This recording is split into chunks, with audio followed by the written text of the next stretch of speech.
It's Thursday, May 21. This is the news on PBCJ. I'm Carol Francis. 9 persons have tested positive for COVID-19, bringing the total number of confirmed cases in the island to 529. Minister of Health and Wellness, Dr. Christopher Tufton, gave a COVID-19 update on Wednesday at a virtual press brief at the ministry's New Kingston offices. 9 new cases of COVID-19 have been confirmed for Jamaica in the last 24 hours. So our numbers have jumped by 9. This puts the total number of confirmed cases on the island to 529. The new cases range from 17 to 53 years, and so the COVID spread is affecting age cohort across the board, and that means our response has to be to address all age cohort. 6 males recently repatriated, the important piece of information, are among the new cases, the 9 new cases. And I want to pause here to say that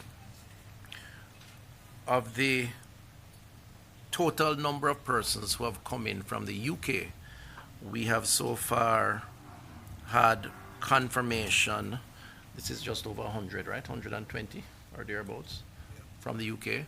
We have had positive confirmation for COVID of 12 of these individuals, and all 12, as I understand it, are former crew members of a particular vessel that came into the island on that flight. Which means that of the total number of crew members who came in, which totaled approximately 46, 26% have tested positive for COVID. Dr. Tufton also spoke about the number of persons who've recovered from the virus. We have had the highest number of recoveries to date in the last 24 hours. Recoveries have moved to 171, up from 145 in the last 24 hours. This 171 means that we have had 26 more Jamaicans recovering from COVID-19, and therefore would have been released back to their communities across Jamaica. The recovery rate, therefore, is improving, moving in the right direction. It now stands at 32.3%, and that is encouraging news. The government intends to enhance its monitoring of individuals under home quarantine by way of a tracking device that can be affixed to the body. The announcement was made by Minister of Health and Wellness, Dr. Christopher Tufton, at the press conference at Jamaica House. Simone Absalom reports. Minister of Health and Wellness Dr. Christopher Tufton says this device is a more secure arrangement than current plans to use the Jam COVID-19 smartphone app for monitoring. In time to come, we intend to deploy another technology device that would be more secure in terms of affixing it to the individual. And if that individual were to move out of a particular space or tamper with the device, then it would provide a signal to the monitoring infrastructure to respond. That is a more secure arrangement, but that is in train and not yet available. The government announced the use of the app for the monitoring of people in home quarantine as part of requirements for Jamaican cruise ship workers to disembark the Royal Caribbean Adventures of the Seas cruise ship, which arrived in Trelawney this week. In the processing, in order to get the Jamaicans to disembark, we made certain stipulations in terms of the quarantine orders that were placed that would allow the Jamaicans to disembark over a period of days in batches of 200. Many persons are concerned about the fact that we're only allowing 200 persons to come off, and I've seen questions where persons are asking if it is that we have the capacity to test over 1,000 persons per day, why not test everybody per day and allow persons to come off? However, it is not just the testing that has to take place. We do have to go through a process where persons are interviewed. We do get the paperwork, but we do have to do a personal interview as well to ensure that everything is in order. Those who test positive for the virus will be taken to a state quarantine facility, and crew members with negative results will be allowed to self-quarantine at home for 14 days from the day they disembark the vessel. Considering the risk that there will be in having persons in home quarantine, we will do quite a bit of sensitization with the persons once they are at the hotel for them to understand their personal responsibility as well. And we will enter into an arrangement where they will be monitored for the period that they are going to be at home. For home quarantine, individuals will be required to consent to have their location geofenced via the Jam COVID-19 platform and do a video check-in multiple times daily. For the news on PBCJ, I'm Simona Absalom. Examination of the adjusted national budget has stalled. Members of Parliament's Public Administration and Appropriations Committee, PAAC, on Wednesday refused to consider the revised budget without a report from the Auditor General. Gabriel Thompson reports. The government is cutting spending from $853.5 billion to $838.1 billion to accommodate a $120 billion hit to its coffers as a result of an economic crunch brought on by COVID-19. The government is also proposing to adjust the fiscal rules to allow it to push back the date for achieving a 60% debt to GDP target and reduce the primary surplus targets. PAAC Chairman Dr. Wickham McNeil and other members of the committee noted that given the major changes to the budget, the advice of the Auditor General would be needed.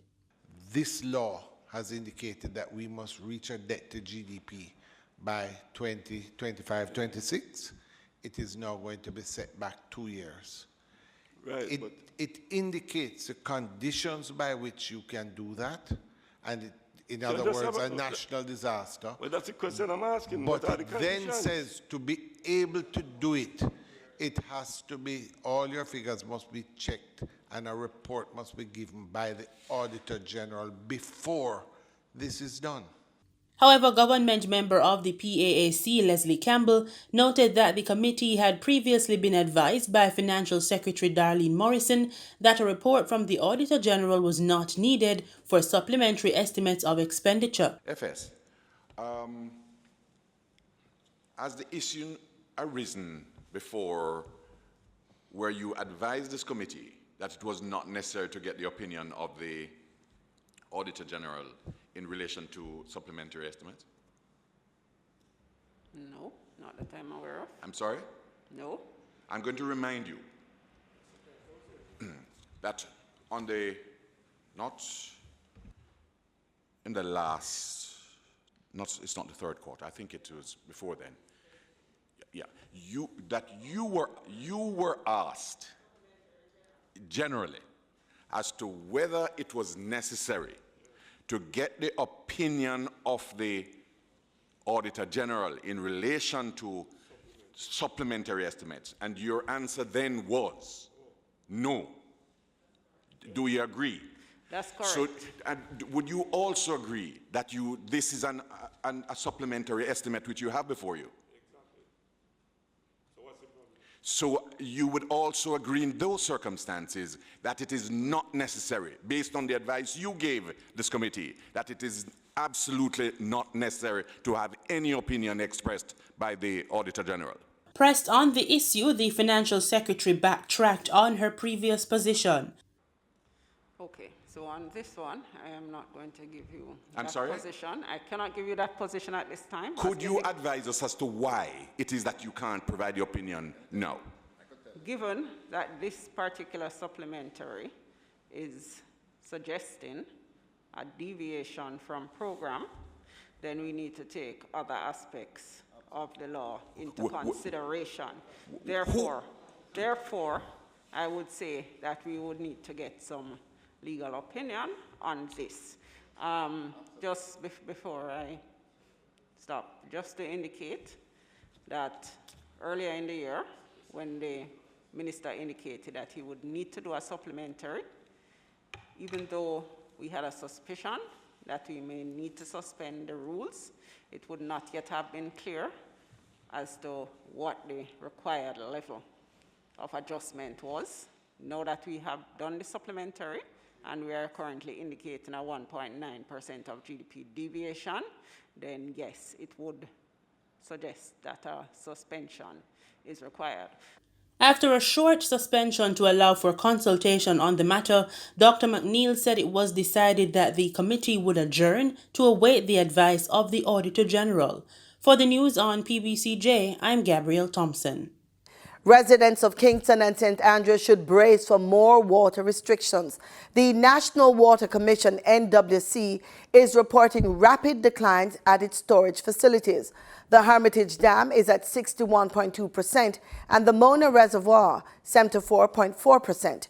Communities served by the Hermitage Dam will now be receiving water based on daytime and nighttime schedules.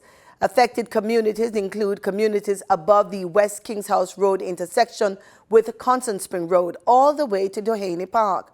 The community is bordered by Cashew Park and Rosetown, sections of Mona Heights, Hope Road, Malines Road, Halfway Tree Road, downtown Kingston and Upper Maxfield Avenue. The NWC says its system in other parishes have also been affected by dry conditions. Other affected parishes include St. Anne, Clarendon, St. Mary and Portland. The utility company says the trucking of water has been increased in these parishes. And time now for the business report with Gabrielle Thompson. According to the latest ex-refinery costs from Petrojam, motorists should see an increase at the pumps in the prices of gasoline and diesel effective Thursday, May 21. 87 and 90 octane gasoline will be sold for $117.42 and $120.25 per liter respectively, up by 25 cents each. Automotive diesel fuel will be sold for $109.90 per liter, following an increase of 25 cents, while ultra-low sulfur is also up by 25 cents and will now be sold for $116.65 per liter. Meanwhile, kerosene increased in price by 25 cents and will be sold for $92.38 per liter. Propane liquid petroleum will be sold for $44.40 per liter, up by $3.06, and butane liquid petroleum will be sold for $48.84 per liter after an increase of $2.84. Marketing companies and retailers will add their respective markup to these prices. In Wednesday's trading session, the JSE Combined Index advanced by 7,314 points to close at under 400,000 units. Overall market activity resulted from trading in 76 stocks, of which 44 advanced, 21 declined, and 11 traded firm. The Junior Market Index advanced by 110 points to close at under 3,000 units. Stocks advanced for 1834 Investments Limited, Access Financial Services, and Blue Power Group. Stocks declined for 138 Student Living Jamaica, Burrito Investments, and Caribbean Cement Company. Trading firm were Berger Paints Jamaica, Caribbean Producers Jamaica, and Dolphin Cove Limited. Trans-Jamaican Highway Limited was the volume leader with 4.8 million units, followed by Wigton Wind Farm Limited ordinary shares with 1.3 million units and Lasco Manufacturing Limited with over 1 million units. Now for the foreign exchange. The US dollar on Wednesday, May 20 ended trading at $146.15. The Canadian dollar sold for an average $105.78. The pound sterling traded for $178.67 and the euro ended trading at $163.78. Oil rose on Thursday to its highest since March, supported by lower U.S. crude inventories, OPEC-led supply cuts and recovering demand as governments ease restrictions on people's movements imposed due to the coronavirus crisis. Benchmark Brent crude futures rose 54 cents to settle at $36.29 a barrel. West Texas Intermediate crude futures climbed 67 cents to $34.16 a barrel. That's it for the business report on PBCJ. I'm Gabrielle Thompson. This week on Culinary Trails, Simone Absalom heads to Constant Spring Road in Kingston for some grub.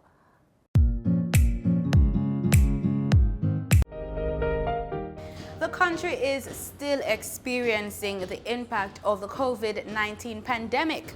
So dining at a restaurant is still off the table. But I'm feeling like eating some Indian food this week. I'm at Saffron at Marketplace. I want to find out what's on their takeout menu.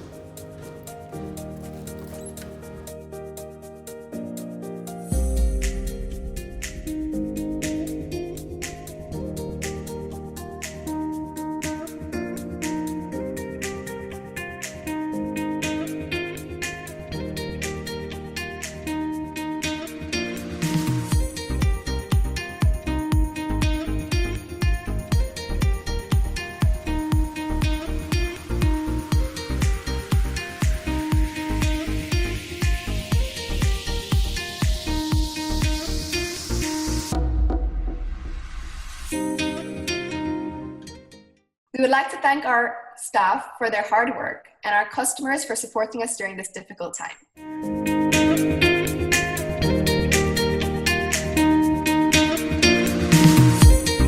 We are still offering our full takeout menu with Singapore curry and butter chicken being the most popular dishes, along with side orders of Kashmiri naan. We have delivery and takeout as normal. We are also offering curbside pickup. You can log in to tamarinindiancuisine.com to view our menu and also order from 7 Crave.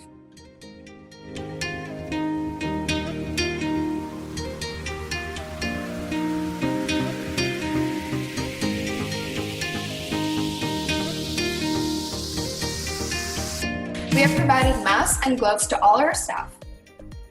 Upon entrance, you can see sanitizers which are available for staff and customers. We have also removed some of our furniture to allow for better social distancing. You can contact us at 876-926-6598. Our other contact numbers are on tamarinindiancuisine.com. Let's take a selfie while we wait. Thank you so much.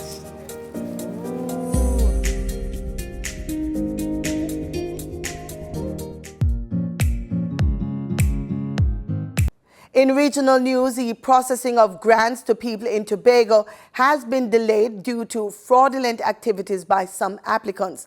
Mahalia Joseph Wharton of TTT News has more. Assistant Secretary of Health, Wellness and Family Development Nadine Stewart Phillips said the same verification process done in Trinidad with site visits will now be conducted in Tobago to ensure that the information being provided in the rent assistance applications are accurate. We know that the process is taking longer than it should, but there is a lot of work happening in the background at this time so that the applications can be honored in the shortest time possible. I'm advised that there has been approximately 2,000 applications that were received at the ministry from Tobagonians. From this, 565 applicants were uploaded directly from the Division of Health, Wellness and Family Development. She said on Friday a decision was taken to give the division access to the ministry's database to deal with the 2,000 applications for the various grants directly. And that would ensure that we take some of the work off of the Ministry of Social Development. So the verification process for the rental assistance for Tobagonians will be done by the division, and of course it will be sent back to the ministry to help accelerate this process. Our most urgent priority at this time is increasing coverage in response to this crisis. In the meantime, the division has still tried to assist some families. To date, the division have assisted 4 families with rent, and those are persons that were affected by the COVID-19 pandemic. The Community Social Services Unit is conducting, as I mentioned earlier, the verification checks for the rental assistance applications. Secretary of the Division of Health, Wellness and Family Development, Tracy Davidson Celestin, was asked whether any of the fraudulent applications came from Tobago. She responded by saying that there was no detection of fraud coming from Tobago at this time. Mahalia Joseph Wharton, TTT News. Though the COVID-19 pandemic has led to some bleak economic forecasts, some foreign interests are still looking to invest in the Bahamas, in particular the Family Islands. Minister with responsibility for investment Ellsworth Johnson explains. We were in the throes of a construction boom. You had the cruise companies going into Freeport, any number of other investments. People see the country as a place that's transparent, that leaders are not into taking a percentage of what they bring to the Bahamas, but we are creating the environment where there's a symbiotic benefit for the people of the Bahamas and for the investor. And so, yes, people still see this as the place. As a matter of fact, we still have persons chopping at the bits to get their projects up and going. The port, Freeport, Eleuthera, we're still signing deals, but we have to do it sensibly and in a transparent way that protect the lives of not just Bahamians, but our investors. A special task force to spearhead the recovery of the tourism sector in Barbados is now up and running. We get the details in this report from Barbados Today. A special task force dedicated to improving the island's tourism sector is up and running. Minister of Tourism and International Transport Kerry Simmons revealed that the recently established Barbados Tourism Recovery Task Force had started its work back in April. The chairman is Director of Tourism Development in the Ministry of Tourism and International Transport, Dr. Kerry Hall, while the deputy chairman is Peter Odo. The task force therefore has two mandates. One, the management of the COVID crisis, and the second one, the transformation of the tourism sector and the tourism industry in Barbados. And in that regard, we feel that we have done an adequate amount of service to the opportunity that now presents itself during this downtime. So what then is the Tourism Task Force about? First of all, its first mandate is that of the COVID response and managing that response. In doing so, there are 4 committees which have been set up, or subcommittees of the task force. The first one is chaired by Mr. Peter Odo, chaired by Mr. Peter Odo, who is the actual deputy chairman of the Tourism Recovery Task Force. Dr. Kerry Hall is the chair of the task force. And that first committee had as its mandate a review of the operations and to think through the operational sustainability and finance issues which are now confronting the sector. Addressing a Zoom press conference, the minister said the sector has been facing unprecedented challenges. These challenges impact, most importantly, the workforce, because almost everybody who works in tourism has now lost their job. The second consideration, obviously, and I shouldn't even say second, but of equal importance, is that of the financial circumstances confronting the attractions, confronting the hotels, confronting the restaurant sector, confronting every aspect of the tourism business in Barbados. And then there's another major issue which we are trying to grapple with as well, and that is the fact that we obviously have to do a lot of business with external agencies who themselves are in no better financial position than we are, and in some instances worse. And they have become bad debtors, and they owe a lot of money to a number of enterprises in Barbados. Also speaking during the press conference was Dr. Kerry Hall, who announced the launch of the Barbados Together continuous e-learning program. She said its mandate is to provide recommendations for the planning, coordination and delivery of human resource development programs to prepare the frontline workforce for the post-COVID-19 reopening. One of the biggest objectives of what we're trying to do here is to make sure that once the industry recovers, we will be achieving a competitive advantage through our people. A renewed, retooled, retrained cadre of professional, technologically savvy, creative, competent, professional tourism, indirect and direct frontline workers. That is the ultimate goal. Now, what is also important is we would like to reassure, the word there is very critical, to reassure, empower, and equip our workers, to inspire confidence in them that there is a plan in place to respond aggressively amidst the setbacks of the COVID pandemic. One very important thing that we are attempting to do here is to let our people know we got you. We got this. Because I know they're out there, they're afraid, they're anxious, and we must let our people know we're just not sitting here on our hands. We are using this time to mobilize and to prepare for when the industry bounces back, and that there is a plan to give them some reassurance that all will be well in the end. In sports, we kick off with football. Tension is brewing between the management of Reggae Boy Leon Bailey, Phoenix Sports Management, PSM, and the Jamaica Football Federation, the JFF. Earlier this week, the PBCJ reported that Bailey might be sanctioned by the JFF because of comments made by him in a recent live chat. However, his management has hit back, saying there is no formal agreement between its client, Leon Bailey, and the Jamaica Football Federation regarding ethics. PSM says that Bailey gave his opinion to a friend during a live social media conversation and that the JFF would be violating his freedom of speech. The JFF's General Secretary Dalton Wynn claims that Bailey violated his employment terms with the body for criticizing his employer. And still in football, it could be another month before a decision is taken on whether there will be any Inter-Secondary School Sports Association Issa football competitions next season. That's the word from Issa boss Keith Wellington following a meeting with nearly 200 coaches.